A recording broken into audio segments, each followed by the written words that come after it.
Hello बच्चों, नवांकुर विद्यापीठ की DG lesson में आपका स्वागत है। आज आप कक्षा 12 वाणिज्य संकाय के अंतर्गत बही खाता एवं लेखाकार विषय की इकाई 6, जिसका शीर्षक है कंपनी के वित्तीय विवरण।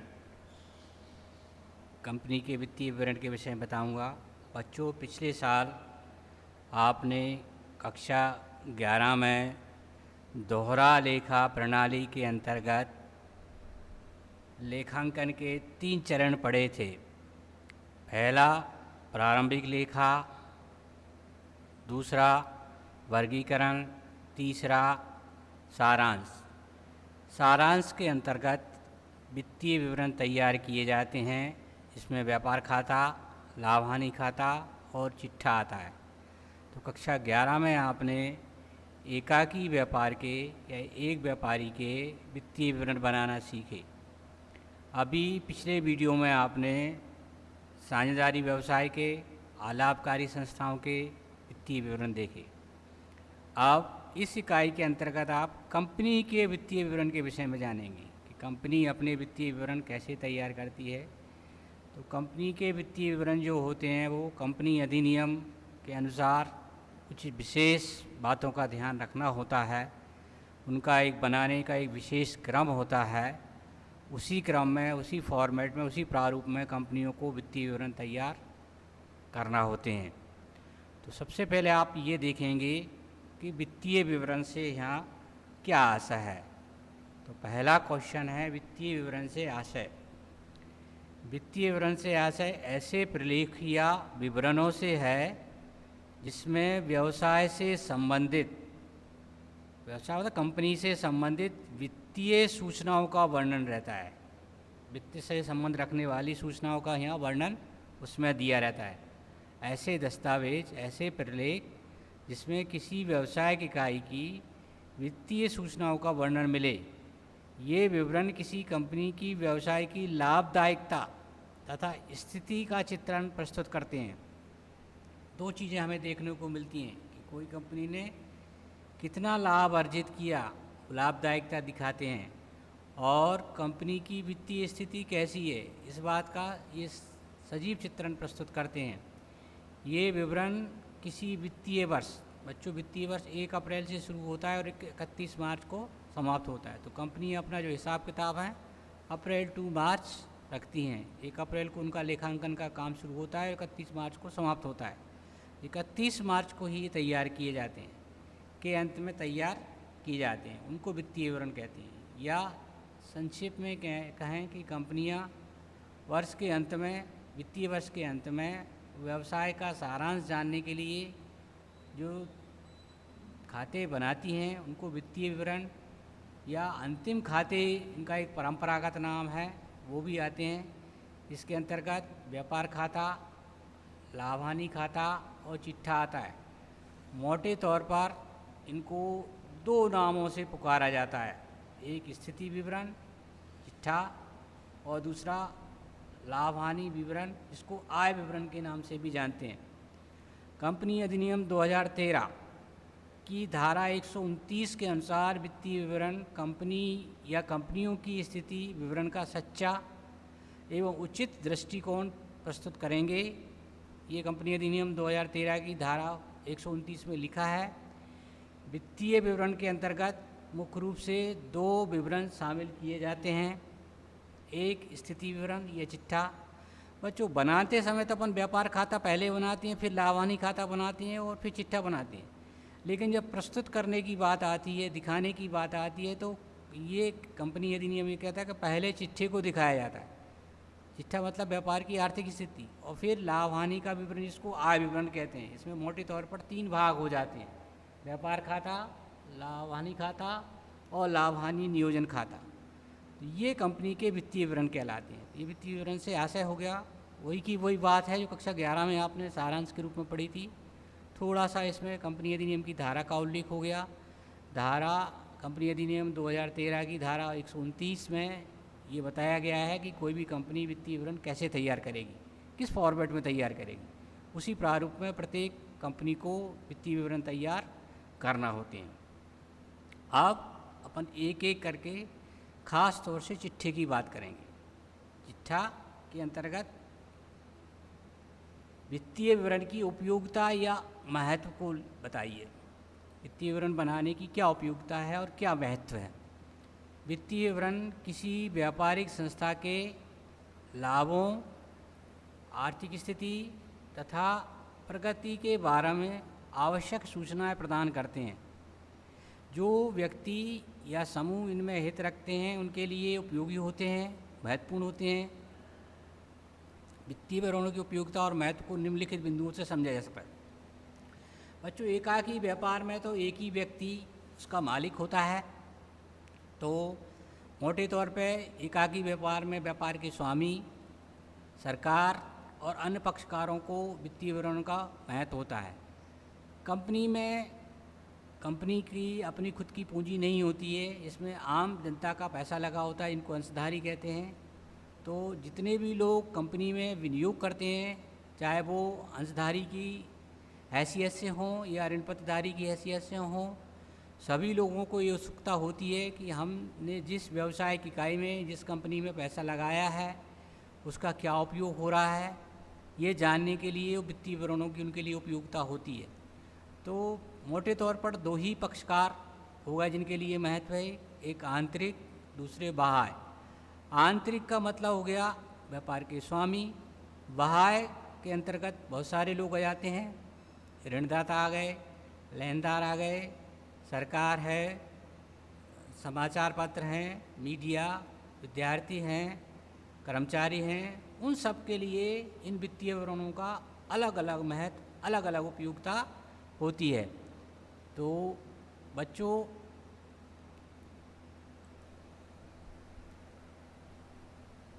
अब एक एक बिंदुवार देखते हैं कि किसके लिए इसकी क्या उपयोगिता होती है, कौन कौन इसमें क्या क्या हित रखता है। आप देखें, पहला है अंशधारियों के लिए महत्व। जैसे अभी बच्चों मैंने बताया, कंपनी की जो पूंजी होती है वो अंशधारियों की होती है। आम जनता, जिन लोगों ने कंपनी के अंश खरीदे हैं, वो कंपनी में पैसा लगाते हैं, तो उनके लिए वित्तीय विवरणों का बड़ा महत्व होता है। तो समता अंशधारी कंपनी के वास्तविक स्वामी होते हैं। उनकी रुचि कंपनी के लाभ में रहती है। वो ये देखते हैं कि कंपनी कितना लाभ कमा रही है, और लाभ की जानकारी हमें वित्तीय विवरण से मिलती है, क्योंकि कंपनी जितना लाभ कमाएगी उतना ही उनको अधिक लाभांश मिलेगा। तो कंपनी के वित्तीय विवरण से ही उसकी सूचना, लाभार्जन क्षमता, वित्तीय कुशलता की सूचना उनको मिलती है। तो पहला वित्तीय विवरण का महत्व, वित्तीय विवरण की उपयोगिता अंशधारियों को होती है, क्योंकि ये ही कंपनी के वास्तविक स्वामी होते हैं। अगला है ऋण पत्रधारियों के लिए। ऋण पत्रधारी, अभी पिछले वीडियो में आपने देखा होगा, कंपनी स्थायी वित्त के तौर पर ऋण प्राप्त करती है। ऋण प्राप्त करने के लिए वो ऋण पत्र जारी करती है। तो जिन लोगों ने कंपनी के लिए ऋण पत्र के बतौर ऋण दिया है, वो भी अपनी सुरक्षा और ब्याज की प्राप्ति और उनके शोधन की तिथि पर ऋण पत्रों का भुगतान पाने का ज्ञान संस्था के वित्तीय विवरण से ही प्राप्त होता है। ऋण पत्रधारी तीन बातों को लेकर के सजग रहते हैं। पहला है उनको समय पर ब्याज मिलेगा कि नहीं। दूसरा, उनने जो धन लगाया है वो उस इकाई में सुरक्षित है कि नहीं। और तीसरा, उसका शोधन कब होगा, उसकी वापसी कब होगी। तो ऋण पत्रधारियों को ये जानकारी वित्तीय विवरणों से ही प्राप्त होती है। निवेशकों के लिए महत्व। निवेशक वे लोग होते हैं जो नियमित रूप से आय अर्जित करने के हिसाब से कंपनी में पैसा लगाते हैं। जिन्होंने अन्य रूप से कंपनी में पैसा लगाया है, उन्होंने अंश खरीदे हैं, खरीदने बेचने के हिसाब से ऋण दिया है। तो निवेश में रुचि रखने वाले लोग भी कंपनी के वित्तीय विवरणों को आधार पर लाभांश आदि से संबंधित सूचनाएं वित्तीय विवरण से ही प्राप्त करते हैं। तो एक इस तरह के लोग होते हैं जो केवल प्रबंधन में भाग लेने के हिसाब से अंश खरीद लेते हैं। कुछ लोग ऐसे होते हैं जो अंश इसलिए खरीद लेते हैं कि कम कीमत होने पर खरीद लेते हैं और ज़्यादा होने पर बेच देते हैं। तो ऐसे व्यक्तियों को निवेशक की श्रेणी में रखा जाता है। ऐसे ही ऋण पत्रधारी भी होते हैं कि ऋण पत्रों की कीमत कम होने पर ले लेते हैं और जब उनको आवश्यकता नहीं होती तो उनका विक्रय कर देते हैं। तो उनके लिए भी महत्व है। कर्मचारियों के लिए संस्था के कर्मचारियों का आर्थिक हित संस्था की प्रगति से ही जुड़ा होता है। कर्मचारियों का वेतन, बोनस, श्रम कल्याण से संबंधित सुविधाएं आदि की जानकारी वित्तीय विवरण से ही प्राप्त होती है। कंपनी के कर्मचारी वित्तीय विवरण देख करके ये अंदाज़ा लगा लेते हैं कि उनके वेतन में कितनी वृद्धि होगी। यदि वो अतिरिक्त पारिश्रमिक करते हैं, कंपनी अधिक लाभ, सामान्य से अधिक लाभ कमाती है, तो ऐसी स्थिति में कर्मचारियों को बोनस मिलने की संभावना होती है, तो वो वित्तीय विवरण से ही पता करते हैं। बहुत सारी कंपनियां अपने कर्मचारियों के कल्याण के लिए बहुत सारे काम करती हैं, जिनके आवास की सुविधा, चिकित्सा की सुविधा, उनके बच्चों को पढ़ाई की सुविधा आदि सुविधाएं उपलब्ध कराती है। तो ये सारी जानकारियां कर्मचारियों को वित्तीय विवरण से ही प्राप्त होती हैं। तो कर्मचारियों के लिए भी महत्व होता है। कर्मचारियों का योगदान भी कंपनी के बढ़ने में महत्वपूर्ण होता है। प्रबंधकों के लिए महत्व, किसी भी व्यावसायिक इकाई की सारी नीतियों का निर्धारण, भविष्य में क्या नीतियां अपनाई जाएंगी, ये सारा काम प्रबंधक लोग ही करते हैं। और प्रबंधकों के लिए ये सब काम करने में वित्तीय विवरण बड़ा योगदान करते हैं। वित्तीय विवरण के आधार पर ही कोई भविष्य की नीतियाँ तैयार करते हैं, वित्तीय विवरणों का विश्लेषण करते हैं, उनसे विभिन्न सूचनाएं प्राप्त करते हैं। उन सूचनाओं के आधार पर वे व्यवसाय की सफलता या असफलता का आकलन करते हैं कि हमारा व्यवसाय कितना आगे जाएगा, क्या हमें समस्याएं आ सकती हैं आदि इत्यादि सारी चीज़ों का निर्धारण वित्तीय विवरणों से ही करते हैं। ये प्रबंधकों के लिए महत्व हो गया। इसके अलावा भी सरकार के लिए भी महत्व है, विद्यार्थियों के लिए भी महत्व है और अर्थशास्त्रियों के लिए भी महत्व है,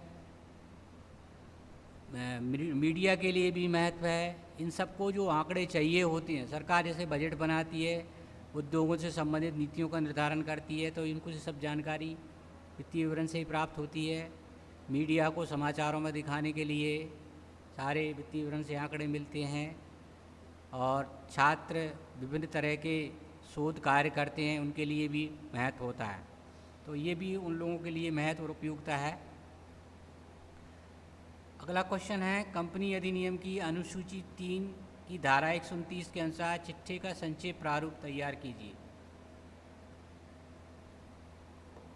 तो वित्तीय विवरण में जैसे बच्चों आपको मैंने बताया कि 2 ही चीज़ें आती हैं, एक चिट्ठा और दूसरा आय विवरण। सबसे पहले अपन चिट्ठे की बात करते हैं। तो कंपनी अधिनियम 2013 की अनुसूची 3 की धारा 129 में कंपनी के चिट्ठे का संक्षेप प्रारूप दिया है। प्रारूप कैसा है ये देखें आप।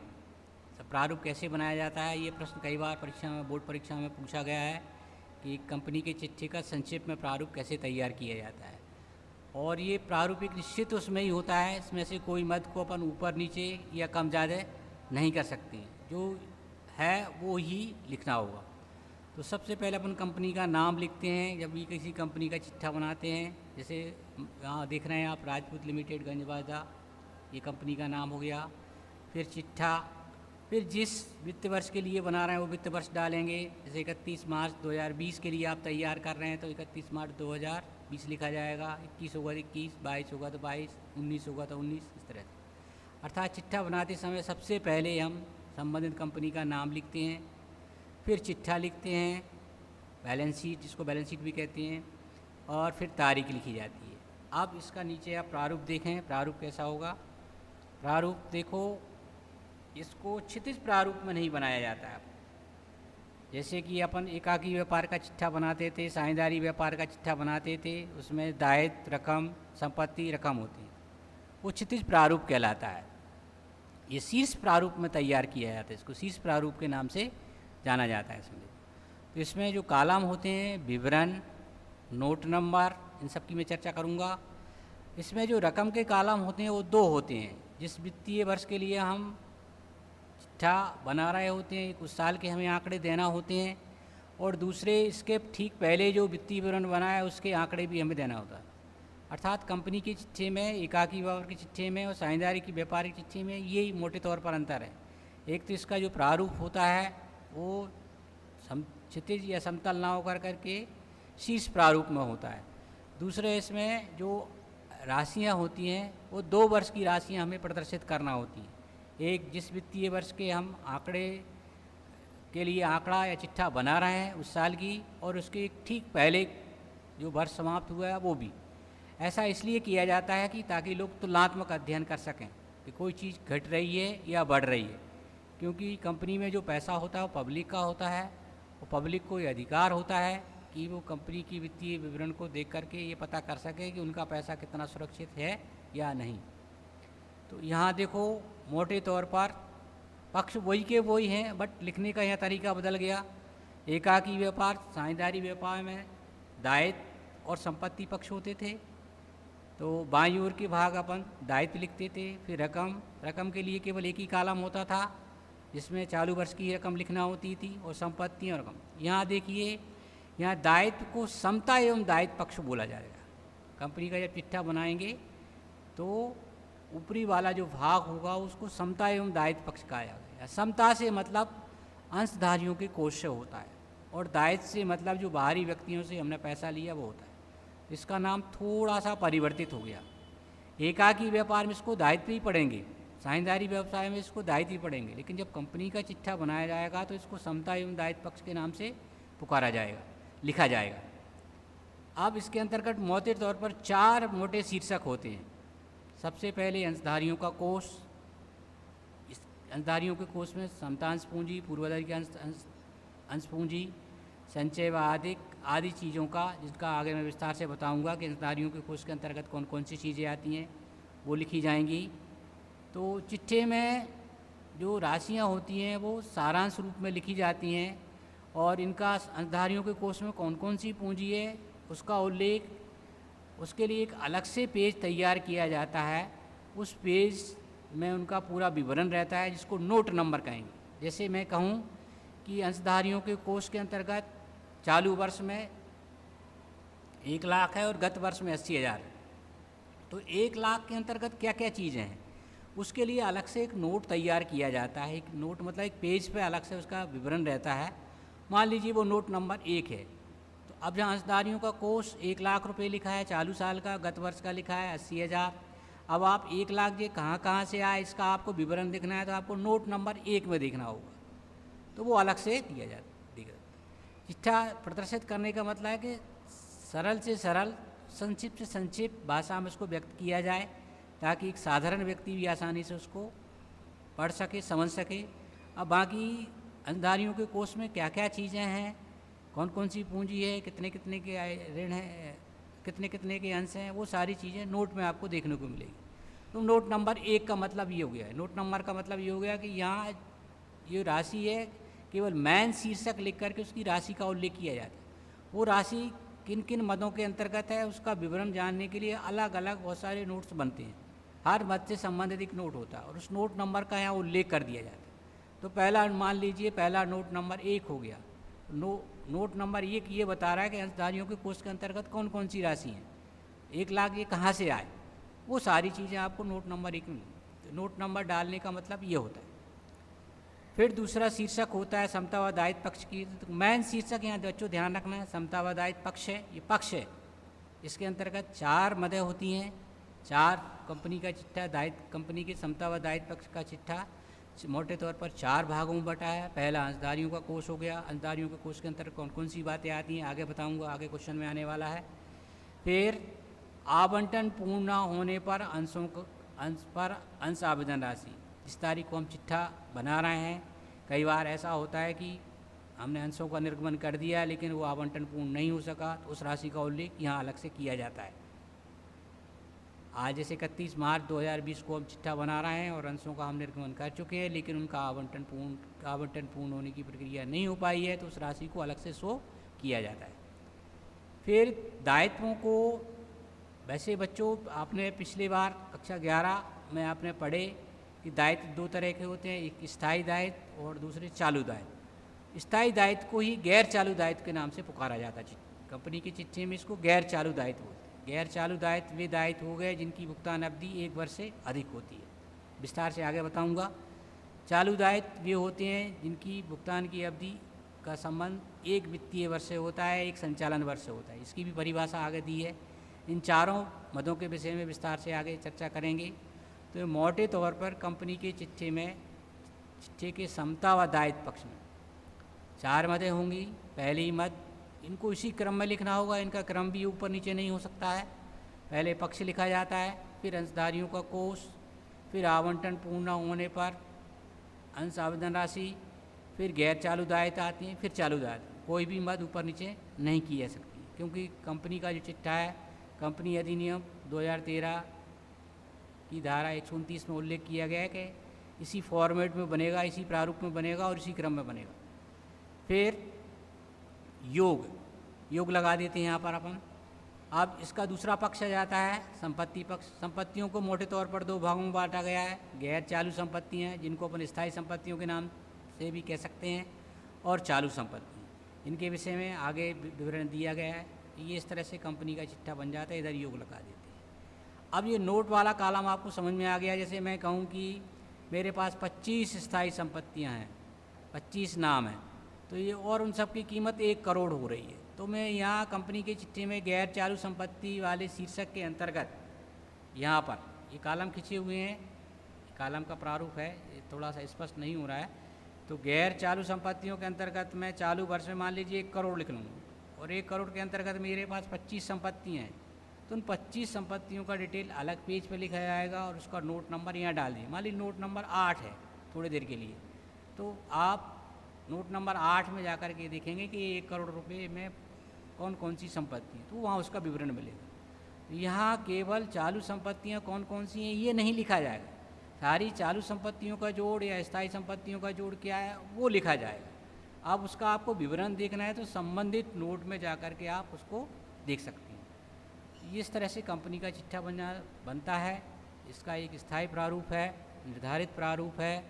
आंकड़े 2 वर्ष के दिए जाते हैं। 2 वर्ष के आंकड़े देने का उद्देश्य तुलनात्मक अध्ययन करना होता है, क्योंकि बहुत सारे लोग कंपनी के चिट्ठे को देख करके उसका अर्थ निकालते हैं, उनके लिए उनकी उपयोगिता होती है। ये कंपनी का चिट्ठे का प्रारूप हो गया। अब कंपनी के चिट्ठे की दोनों पक्षों की मदों को मैं एक एक करके समझाऊंगा। अभी आपने केवल मोटे तौर पर मैंने आपको चार मदें समता व दायित्व पक्ष की बता दी और 2 मदें मैंने आपको संपत्ति पक्ष की बताई। अब इसमें मैं एक एक मद के विषय में बताऊंगा कि अंशधारियों के कोष के अंतर्गत कौन कौन सी मदें आती हैं, इसके अंतर्गत कौन सी आती हैं, चालू दायित्व में कौन सी आती हैं, गैर चालू दायित्व में कौन सी आती हैं, गैर चालू संपत्तियाँ कौन सी होती हैं और चालू संपत्ति, उन सब के विषय में अलग अलग होगा। तो एक साथ सारी मदें दिखाना यहाँ पर इतना बड़ा प्रश्न परीक्षा में पूछा भी नहीं जाता, लेकिन जानकारी के तौर पर हमें पता होना चाहिए। तो समता एवं दायित्व पक्ष की मदों को मैं बता रहा हूँ। तो कंपनी के चिट्ठे की समता व दायित्व पक्ष की मदों को संक्षेप में इस प्रकार बताएंगे। अंशधारियों का कोष जो अभी शीर्षक देगा उसके अंतर्गत कौन कौन सी मदें आती हैं देखिए बच्चों। इसमें कंपनी की अंश पूंजी के प्रत्येक वर्ग की मदें लिखी जाती हैं। समता अंश पूंजी कितनी है, पूर्वाधिकार कितनी है, सारी उस पूंजियों का उल्लेख उसमें किया जाता है। विभिन्न संचितियाँ आती हैं आपकी, इसी के अंतर्गत लिखी जाती हैं। लाभ हानि खाते का अधिक आता है इसके अंतर्गत, लाभ जिसको अपन कहें, तथा अंश अधिपत्र के बदले प्राप्त राशि का लेखा भी इसके अंतर्गत किया जाता है। ये 4 चीज़ें आती हैं, अंश पूंजी, संचितियाँ, लाभ हानि खाते का आधिक्य तथा अंश अधिपत्र के बदले प्राप्त राशि का लेखा भी इसके अंतर्गत किया जाता है। ये चारों चीज़ें नोट के रूप में अलग से दर्शाई जाएंगी कि अंश पूंजी का इसमें कितना योगदान है, संचितियाँ कितने की हैं, लाभ हानि खाते का शेष कितना है, अंश अधिपत्र की राशि कितनी है। ये चारों चीज़ें नोट के रूप में, बस चारों का जो जोड़ होगा वो कंपनी के चिट्ठे में सारांश के रूप में लिखा जाएगा। तो उदाहरण के लिए मान लीजिए नोट नंबर 1 होगा, अंशधारियों का कोष कहलाएगा इसके लिए। तो अंशधारियों के कोष के अंतर्गत कौन कौन सी चीज़ें, अंश पूंजी, विभिन्न संचितियाँ जिसको संचयवादिक बोलेंगे, लाभ हानि खाते का अधिक लिखा जाएगा, यदि हानि है तो उसको नकारात्मक मद के रूप में प्रदर्शित किया जाता है, और अंश अधिपत्र भी से प्राप्त राशि का लेखा इसमें किया जाता है। दूसरी मद है आवंटन पूर्ण न होने पर अंश आवेदन राशि। इस शीर्षक के अंतर्गत यदि कंपनी ने आवेदन राशि की है लेकिन चिट्ठी की तिथि का आवंटन पूर्ण नहीं हुआ है तो इस प्रकार प्राप्त आवेदन राशि को एक दायित्व माना जाएगा और इसे इस शीर्षक में दिखाया जाएगा, किंतु इसे कंपनी की विनियोजित पूंजी में शामिल नहीं किया जाता है। जैसा अभी मैंने बताया था कि कंपनी ने अंशों का आवेदन मंगा लिया है, आवेदन उसको प्राप्त हो गया है लेकिन आवंटन का कार्य पूर्ण नहीं हो सका है, ऐसी राशि को कंपनी आवंटन पूर्ण न होने पर अंश आवेदन राशि के अंतर्गत दर्शाती है, इसको विनियोजित पूंजी में शामिल नहीं करती है। ये दूसरा शीर्षक हो गया। तीसरा है गैर चालू दायित्व, जैसे इनको अपन स्थायी दायित्व भी कह सकते हैं। कंपनियों में इसको गैर चालू दायित्व के नाम से जब कंपनी का चिट्ठा बनाते हैं तो इसको गैर चालू दायित्व के नाम से लिखा जाता है। गैर चालू इस शीर्षक में 4 भागों में बांटा गया है, बांट कर लिखा जाता है। इसके अंतर्गत सामान्यतः वे दायित्व आते हैं जिनका भुगतान 1 वित्तीय वर्ष से अधिक अवधि में करना होता है, अर्थात जिनकी भुगतान अवधि 1 वर्ष से अधिक होती है, ऐसे दायित्वों को गैर चालू दायित्व या स्थायी दायित्व के नाम से पुकारते हैं। इनके नाम इस प्रकार हैं। दीर्घकालीन ऋण, लंबे समय के लिए ऋण पत्र लिए हैं वो। स्थगित कर दायित्व, यदि ऐसा कोई कर है जो दायित्व की लंबे समय बाद इसका भुगतान करना है वो आएगा। अन्य दीर्घकालीन दायित्व, कोई दूसरा दीर्घकालीन दायित्व लिया है वो। वह दीर्घकालीन प्रावधान, ये चार चीज़ें इस शीर्षक के अंतर्गत आती हैं। इन 4 के अंतर्गत अलग अलग कौन कौन कितनी राशियाँ होंगी वो नोट के रूप में होंगी, और जो नोट का जोड़ आएगा वो कंपनी के चिट्ठे में दिखाया जाएगा। मान लीजिए सभी में 40-40 हज़ार रुपये आ रहे हैं, 40-40 हज़ार रुपये लिखे रहेंगे। 40 का 4 का जोड़ 80 हो गया, 40-40 हज़ार हो रहे हैं तो 4 का जोड़ 1,60,000 रुपये हो गया। 1,60,000 रुपये कंपनी के चिट्ठे में गैर चालू दायित्व शीर्षक के अंतर्गत लिखा जाएगा। और नोट नंबर मान लीजिए 5 है तो अब आपको गैर चालू दायित्व में 1,60,000 रुपये लिखे हैं। 1,60 में कौन कौन सी चीज़ें हैं वो आपको नोट नंबर देख करके पता चल जाएगा। अगला है चालू दायित्व। चालू दायित्व, सामान्यतः चालू दायित्व की परिभाषा ये होती है कि वे दायित्व जिनका एक वित्तीय वर्ष के अंतर्गत हम भुगतान कर देते हैं वो चालू दायित्व माने जाते हैं। यहाँ थोड़ी सी और परिभाषा को विस्तार रूप दे दिया गया है, थोड़ा सा उसको तकनीकी रूप से और उसको समझाया गया है कि कौन से दायित्वों को चालू दायित्व माना जाएगा। ये संभावना हो कि उसका भुगतान कंपनी के सामान्य संचालन चक्र में किया जाना है। एक सामान्य संचालन चक्र कौन सा होता है, एक वित्तीय वर्ष होता है, वो चालू दायित्व माना जाएगा। ये मूलतः व्यापार करने के उद्देश्य से रखा गया हो, ये भी उसकी थोड़ी इसमें बात रखी जाती है कि ये जो दायित्व है व्यापार करने के उद्देश्य से रखा गया हो, इसलिए है उसको चालू दायित्व के अंतर्गत लेंगे। इसका निपटारा भुगतान प्रतिवेदन की तिथि से 12 माह में होना हो और विवरण तिथि के बाद कम से कम 12 माह के लिए दायित्व के भुगतान को स्थगित करने की शर्त रहित कोई अधिकार नहीं हो, ऐसे दायित्व। संक्षिप्त में बच्चों इसको ऐसे याद रख सकते हैं, वे सारे दायित्व जिनका भुगतान एक वित्तीय वर्ष के अंतर्गत कर दिया जाता है, 12 माह के अंतर्गत कर दिया जाता है, वो सब चालू दायित्व की श्रेणी में आते हैं। इस शीर्षक की मदों को भी गैर चालू दायित्व की भांति 4 भागों में विभाजित किया गया है। इनके नाम इस प्रकार हैं। अल्पकालीन ऋण, कम समय के लिए कोई कंपनी ने ऋण लिया है वो यहाँ आएगा, जिसका भुगतान एक वित्तीय वर्ष में करना है। व्यापारिक देयता है जिसको लेनदार बोलते हैं, देय विपत्र बोलते हैं। अन्य चल दायित्व, अल्पकालीन प्रावधान, वहाँ दीर्घकालीन प्रावधान आए थे, यहाँ अल्पकालीन प्रावधान आ गए। दीर्घकालीन प्रावधान जिनका भुगतान 1 वर्ष से अधिक बाद करना है वो दीर्घकालीन होंगे, और अल्पकालीन ये इनका 1 वर्ष के अंतर्गत ही करना होगा, अल्पकालीन। 4 भाग हो गए। अल्पकालीन ऋण कंपनी ने लिए हैं जिनका भुगतान 1 वर्ष के अंतर्गत ही करना है। व्यापारिक देयताएँ मतलब लेनदार, देय विपत्र आ गए। अन्य दायित्व भी इसके अंतर्गत, अन्य चल दायित्व भी आ जाएंगे, और अल्पकालीन प्रावधान भी आएंगे। अल्पकालीन प्रावधान के अंतर्गत जैसे मान लीजिए कोई टैक्स का भुगतान हमें करना है जो चालू वर्ष से संबंधित था, तो ऐसे अल्पकालीन प्रावधान के अंतर्गत दर्शाया जाता है। ये भी 4 भाग हो गए। चारों भागों में कितनी कितनी राशि आएगी ये नोट में लिखी होती है, उन चारों का जोड़ उठा करके हम इस शीर्षक के अंतर्गत लिख देते हैं। इस तरह से ये कंपनी के चिट्ठे का समता व दायित्व पक्ष क्लियर हो गया। चारों जो आपकी मदें थीं, चारों मदों में अंशधारियों का कोष, आवंटन पूर्ण न होने पर अंशावेदन राशि गैर चालू दायित्व, चालू दायित्व मोटे तौर पर 4 ही मदें हुई। चारों मदों में अलग अलग शीर्षकों में विभाजित है।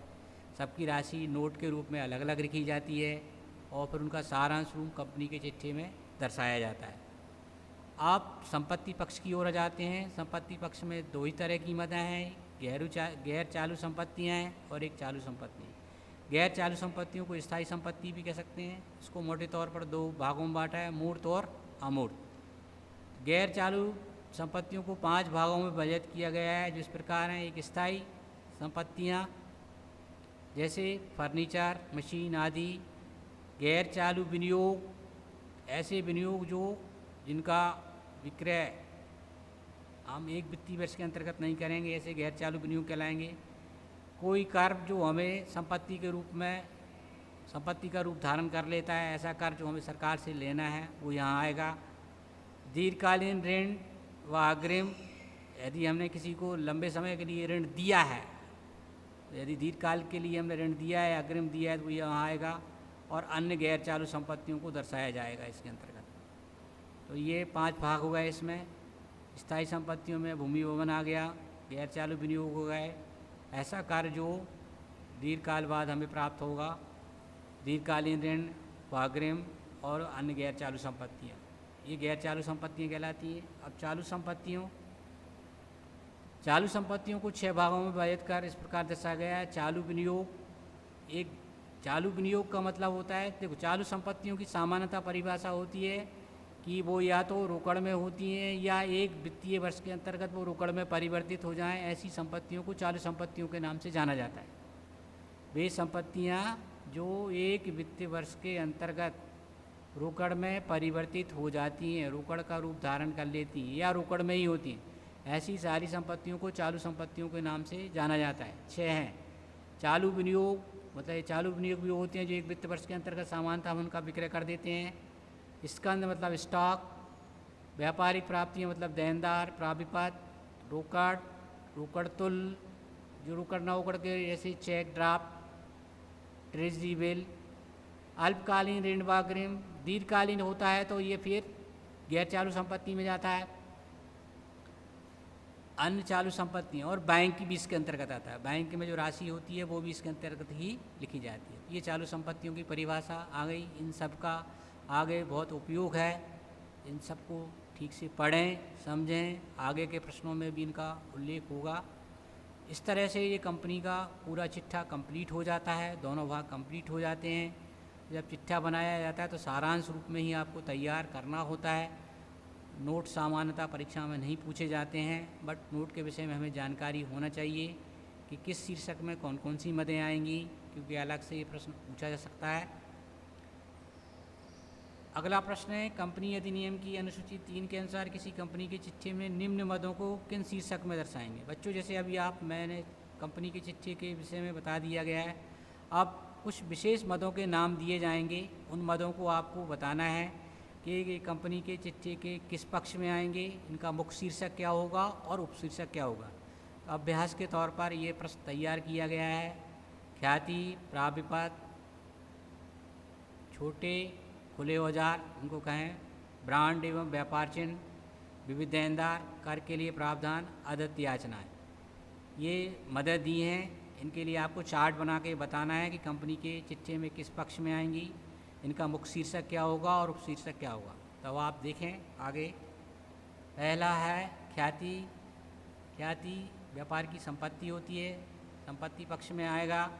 इसको स्थायी संपत्ति शीर्षक के अंतर्गत लिखा जाता है और ये अमूर्त होती है। गैर चालू जो संपत्तियां होती हैं वो अमूर्त शीर्षक के अंतर्गत इसको लिखा जाएगा। प्राप्त विपत्र संपत्ति पक्ष में आता है, चालू संपत्ति शीर्षक के अंतर्गत आएगा और व्यापारिक प्राप्तियों के अंतर्गत इसको लिखा जाएगा। चालू संपत्ति इसका मुख्य शीर्षक हो गया, उपशीर्षक व्यापारिक प्राप्तियों। खुले औजार संपत्ति है, चालू संपत्ति है,